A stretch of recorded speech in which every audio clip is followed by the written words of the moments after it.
सर्वभ्यो नमो नमः। मैं आप सभी का स्वागत करना चाहता हूं आज के अपने इस सेकेंड पार्ट में। पर जो हमारा चला था DSC 17 Sanskrit composition and grammar, जिसके मैं इम्पॉर्टेंट टॉपिक्स पर बात कर रहा हूं और जिसमें मैंने अब तक कारक प्रकरण पर बात कर दी है, रिवीजन करा दिया है नोट्स के साथ। और मैं दूसरा टॉपिक जो प्रत्यय है, कृत प्रत्यय जो हमारे सिलेबस में लगे हुए हैं, मैं उस पर बात कर रहा हूँ। और आज हम इसी पक्ष में कुछ और प्रत्यय पढ़ेंगे। अगर ठीक ठाक टाइम लिमिट रहती है तो मैं कोशिश करूँगा प्रत्यय को आज ख़त्म कर दूँगा। और इसके बाद फिर हम कुछ कंपोजिशन के एक छोटे से वीडियो में देख लेंगे किस प्रकार से क्वेश्चन आते हैं पैसेज वाले। और उसके बाद बाकी निबंध का हो सकेगा तो मैं एक वीडियो दिखा दूँगा आपको निबंध कैसे लिखना है। उसके बाद बाकी आप लोग एग्ज़ाम दे सकते। बाकी मैंने आपको कह रखा है वाच्य परिवर्तन और अनुवाद जो है वो बेसिक चीज़ें हैं, वो आप खुद से पढ़ लें, क्योंकि इतना सब कुछ यहाँ करा पाना बहुत मुश्किल है और मैं भी स्टूडेंट हूँ, मेरे पास टाइम नहीं रहता है। पर फिर भी जितना हो सकता है मैं आपके लिए कर रहा हूँ। और नोट्स के लिए नीचे टेलीग्राम है ही। तो चलिए ज़्यादा ना बात करके शुरू करते हैं। तो भाइयों देखो, अब जो है आज हम अगला जो प्रत्यय पढ़ेंगे, कल हमने 3 प्रत्यय पढ़े थे, जिसमें हमने शायद यत प्रत्यय पढ़ा था, अनियर प्रत्यय पढ़ा था, और जो है एक हमने पढ़ा था ये तव्यत प्रत्यय पढ़ा था। अब आज हम पढ़ेंगे ऋत प्रत्यय। जो ऋत प्रत्यय है, इसका जो हमको सूत्र दिख रहा है वो है ऋलोर्यता, अर्थात ऋकारांत और हलंत धातुओं के बाद ऋत प्रत्यय लगता है। थोड़ा सा इसको सूत्र को भी आप लोग याद रखिएगा, क्योंकि कभी पूछ लेता है डायरेक्ट कि ऋत प्रत्यय और अनियर प्रत्यय कोई व्याख्या कीजिए, तो व्याख्या करना आसान है आपके लिए, तो आप इसलिए थोड़ा सा इसके सूत्रों को भी देख सकते हैं। ऋलोर्यता अर्थात ऋकारांत और हलंत धातुओं के बाद ऋत प्रत्यय लगता है। ऋत प्रत्यय के लगने पर री को आर तथा उपदा के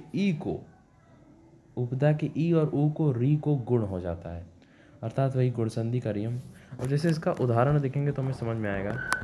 जैसे यहाँ देखिए क्री धातु दे रखी है, क्या दे रखा है, क्री धातु दी है और उसके बाद ऋत प्रत्यय दे रखा है। तो इसमें री को वृद्धि होगी तो आर हो जाएगा, तो बनेगा हमारा क्या, कार्य। देखिए आर हो गया और या था ही, ऋत का या शेष रहेगा, उसमें णाव यत की इत्ता की इत संज्ञा हो जाती है, तो हमारा क्या बनेगा, कार्य। इसी प्रकार से इसमें भी आपको कुछ धातुएं याद रखनी है। जैसे पट का क्या बनेगा, पाठ्य, इसमें भी आर वृद्धि हो गई। उसके बाद मिर्ज में मार्ग बनेगा, पच में पाक के बनेगा, चा और जा को का और गा को दा हो गया। इस प्रकार से जो है मतलब चा को का और जा को गा आदेश होता है। ये आप लोग पर सूत्र में इसके बारे में पता है। उसके बाद जैसे और आप देख सकते हो यज का याज्य बनेगा, याज का याच्य बनेगा, रोज का रोज्य, अर्च अर्थात पूजा करने का अर्च बनेगा। रुच मतलब होता है कि किसी को पसंद करना, अर्थात जो चीज़ आपको पसंद हो। त्यज का त्याज्य बनेगा, भुज का भोज्य बनेगा, भोग्य, और शु का ऋत और श्राव्य बनेगा। तो इस प्रकार से भाइयों आप लोग देख सकते हो यहाँ पर ये कुछ इस प्रकार का है। इससे थोड़ा कम क्वेश्चन पूछे जाते हैं ऋत प्रत्यय से, लेकिन सिलेबस में था तो मैंने आपको बता दिया, नोट्स भी इसके दे दिए। अब इसके बाद जो मेन हमारा है वो है क्षत्रिय सानच प्रत्यय। ये दोनों प्रत्यय जो हैं इन पर भाई हमेशा जो है क्वेश्चन पूछता है, और इसमें क्या कॉम्पिटिटिव में भी इसके बहुत क्वेश्चन आते हैं, तो इसको समझना जो है बहुत ज़रूरी है। समझते हैं।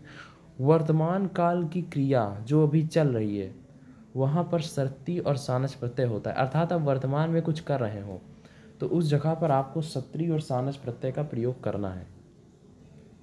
ये दोनों प्रत्यय कृत प्रत्यय होते हैं, धातु में लगकर शब्द रूप बनते हैं, अतः इनका प्रयोग शब्दवत होता है, अर्थात इनका जो प्रयोग है वो उपसर्ग नहीं शब्दवत चलता है। जैसे इसमें कुछ दे रखे हैं, जैसे लिखा है यज का याज्य, याच्य, रोज्य। जैसे अब यहाँ पे आप देखिएगा ये सबसे बड़ा इंपॉर्टेंट डिफरेंस है जो लोगों को थोड़ा समझ में कम आता है। पस्मई पदी और आत्मनी पदी, इनके बारे में आप लोग जानते होंगे, आप ना जानते हो तो थोड़ा से शब्द रूप अलग अलग तरीके से चलते हैं। जैसे कुछ शब्द रूप जैसे राम के स्वरूप चलते हैं और कुछ शब्द रूप अलग उनका चलन होता है। तो इनमें दो तरीके से कुछ परस्मई पदी धातु होती हैं और कुछ आत्मनी पदी धातु होते हैं, तो उनके शब्द रूप अलग अलग चढ़ते हैं। अब ये क्या है इस पर बता पाना भी थोड़ा सा मुश्किल है, और आप लोग जानते होगे, इतना बेसिक तो जानते ही होगे, नहीं तो भी आगे मैं आपको बताऊंगा, आप समझ जाओगे कैसे परस्मैपदी और आत्मनेपदी में क्या डिफरेंस है। तो इसमें क्या है कि इनके जो रूप हैं, जैसे सत्री प्रत्यय में अगर आप किसी धातु का इस्तेमाल करोगे तो वो परस्मैपदी धातु चलेगी, वैसे ही सानच प्रत्यय में आत्मनेपदी के अनुसार ही रूप चलेगा। थोड़ा सा इनमें डिफरेंस है। जैसे यहाँ सत्री में अगर आप गज धातु ले रही हो तो गच्छन हो रहा है, और वही सानच में अगर ले रहे हो तो वो शयान हो रहा है। तो इनमें कुछ आपको डिफरेंस दिख रहा होगा। जैसे यहाँ पर देखो, ये आ गया गच्छन, गच्छन्ति, गच्छता, ये किस प्रत्यय का है? ये आपका क्षत्रिय प्रत्यय का है। क्षत्रिय प्रत्यय में इस प्रकार रूप चलेंगे, जैसे चलन, चलन्ति, चलता, पठन, पठन्ति, पठता, पश्यन, पश्यन्ति, पश्यता, नित्यन, नित्यन्ति, नित्यता। इस प्रकार से जो ये रूप चल रहे हैं, ये किसके रूप हैं? शक्ति प्रत्यय के चल रहे हैं। शक्ति प्रत्यय के रूप किसके समान चलते हैं? जो आपने देखा परस्मैपदी धातु के अनुसार चलते हैं। तो इस प्रकार से इनके जो हैं रूप चलेंगे। जैसे गच्छन पुल्लिंग में बनेगा, स्त्रीलिंग में गच्छन्ति बनेगा, और नपुंसक लिंग में गच्छन्ता बनेगा।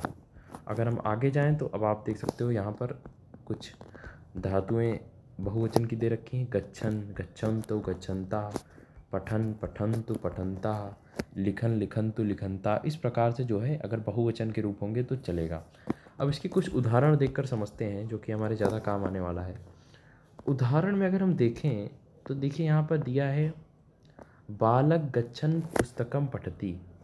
इसके थोड़े आप लोग मूल अर्थ को भी समझिएगा कि बालक जाते हुए पुस्तक को पढ़ता है, अर्थात यहाँ कुछ वर्तमान काल की क्रिया हो रही है। जो मैंने आपको शुरू में डिफिनेशन बताई थी कि सत्री और सानच प्रत्यय का प्रयोग अर्थात वर्तमान काल अर्थ में ही होता है। तो यहाँ पर बालक गच्छन पुस्तकम पठति, बालक जाते हुए पुस्तक को पढ़ता है। तो यहाँ पे गच्छन जो धातु आई है, ये कौन सी है? क्षत्रिय प्रत्यय का रूप उपयोग हुआ है। इस तरह अनुवाद में भी पूछ सकता है कि बालक जाते हुए पुस्तक पढ़ता है, तो आपको इस प्रत्यय का इस्तेमाल करना पड़ेगा। तो ये प्रोसेस है। और देख सकते हैं आप, छात्रों पठन मोदकम खादति, बालको पठन्तु मोदकम खादति। बालक, ढेर सारे बालक पढ़ते हुए मोदक को खाते हैं। प्रज्वलम नृत्यन दर्शकम पश्यति, प्रज्वल नाचते हुए दर्शकों को देखता है। मोहित चलन पुस्तकम पश्यति, मोहित चलते हुए पुस्तक को देखता है। इस प्रकार से भाइयों मैंने बहुत सारे उदाहरण दे रखे हैं, आपको टेंशन लेने की जरूरत नहीं है। बालको हसन्तु मोदकम जिग्रता, छात्रा गच्छन्त सुपुष्टिकम खादति, सिमरन गच्छन्त यानम पश्यति। इस प्रकार से अनेकों उदाहरण है। मतलब आप अंत अंत जिसमें लगेगा वो कौन सी? क्षत्रिय प्रत्यय होगा, आप लोग समझ जाओगे। अब इसके बाद जो अगला हमारा आता है, ये आता है भाई सानस प्रत्यय का प्रयोग आत्मनेपद के अनुसार होता है। अब आत्मनेपद का आप लोग थोड़ा सा मैंने यहाँ लिख दिया है, देख लो कैसे उसमें रूप चलेंगे। उनमें आपको डिफरेंस दिखेगा। वहाँ रूप कैसे चल रहे थे शक्ति प्रत्यय में? परस्मैपदी धातु के अनुसार। जैसे गच्छन, गच्छन्ति, गच्छन्ता। यहाँ कैसे चल रहा है? कंपमाना, कंपमानम, कंपमानम, कंपमाना, कंपमाना, कंपमानम। तो इनमें क्या है? रूप का डिफरेंस है। ये आत्मनेपद धातु के अनुसार चल रहा है। शक्ति प्रत्यांत पद से कर्मवाच बनाने में सानस प्रत्यय लगता है। अब जैसे यहाँ देखिए, इसमें डिफरेंस आपको दिखेगा। ये कौन सा प्रत्यय है आपका? सानच। भाई दोनों अच्छे से समझ लेना, इस पर बहुत क्वेश्चन आता है, और एग्ज़ाम में ही नहीं, आप कोई भी कॉम्पिटिटिव एग्ज़ाम दोगे वहाँ पर इससे बहुत क्वेश्चन पूछे जाएंगे। जैसे क्रीक में अगर आप सानस लगाओगे तो कुर्बान बनेगा। नी में नियमान, सब में मान मान इसमें लगेगा। और वहाँ क्या लग रहा था? वहाँ कैसे रूप बने थे? वहाँ आन आन लग रहा था, यहाँ मान मान लगेगा, मान मान करके। जैसे जन और सानस प्रत्यय जयमान, दया और सानस प्रत्यय दयमान, लभमान। ज्ञान से अगर सानस प्रत्यय लगाओगे तो ज्ञानान बनेगा। दा से ददान बनेगा। छिद से छिदान बनेगा। सेव से सेवमान बनेगा। शी से शयनानी बनेगा। इस प्रकार से जो आप रूप देख सकते हो वो आपको देखने को मिलते हैं। जयमान, जयमान, अजयमानम, दयामान, दयामान, दयमानम। इस प्रकार से जो रूप देखने को मिल रहे हैं, इनका जो प्रयोग है वो जो है इसमें होता है सानस प्रत्यय में देखने को मिलता है। बालक के रूप इसके रूप चलेंगे। अब इसके भी कुछ मैंने अनुवाद लिख दिए हैं यहाँ पर। जैसे आप देख सकते हो, बालकम शयना पुस्तकम पठति, बालक सोते हुए पुस्तक को पढ़ता है। और बालक दयमाना बालकम ताड़यति, छात्रा दया से बालक को देखता है। बालको जाना भी मोदकम खादति, छात्रा ब्रुवणों पाठम पठयन्ति। इस तरह बहुत सारे उदाहरण दिखेंगे आपको। जैसे आप देख सकते हो, तन्वी दयमाना बालकम ताड़यति, बालिके जानने मोदकम खादती, यहाँ पर क्या स्त्रीलिंग का उपयोग हो गया।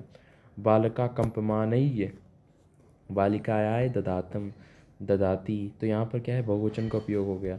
तो इस प्रकार से भाइयों आप लोग देख सकते हो। और आपको सबसे मेन याद रखना है, अनुवाद तो कम पूछेगा, आपको मेन ये याद रखना है कि किस प्रकार से सत्री और सानस में क्या डिफरेंस होता है, किसमें आन लगता है और किसमें आन की व्यवस्था होती है, इस प्रकार से। इसके बाद जो हमारा अगला प्रत्यय है वो है कत्वा प्रत्यय। 1 मिनट में देखता हूँ कितना टाइम है, नहीं तो नेक्स्ट वीडियो में इसको बता दूंगा। तो ऐसा करते हैं, जो अगला है वो मैं नेक्स्ट वीडियो में बताऊंगा आपको, क्योंकि मेरे हिसाब से अब कत्वा प्रत्यय बचा हुआ है आपका, और इसके बाद द्विमूल प्रत्यय है और त्रिच प्रत्यय आपका बचा हुआ है। तो ये 2-3 प्रत्यय हैं अभी, क्योंकि वीडियो लंबी हो जाएगी। और कत्वतु प्रत्यय 4 प्रत्यय बचे हुए हैं, वो हम नेक्स्ट वीडियो में देख लेंगे, क्योंकि अगर ये वीडियो और लंबी करूँगा तो आप लोग देखोगे नहीं, इसलिए इतना बहुत है। तो धन्यवाद आप सभी लोगों का जुड़ने के लिए। नमो नमः।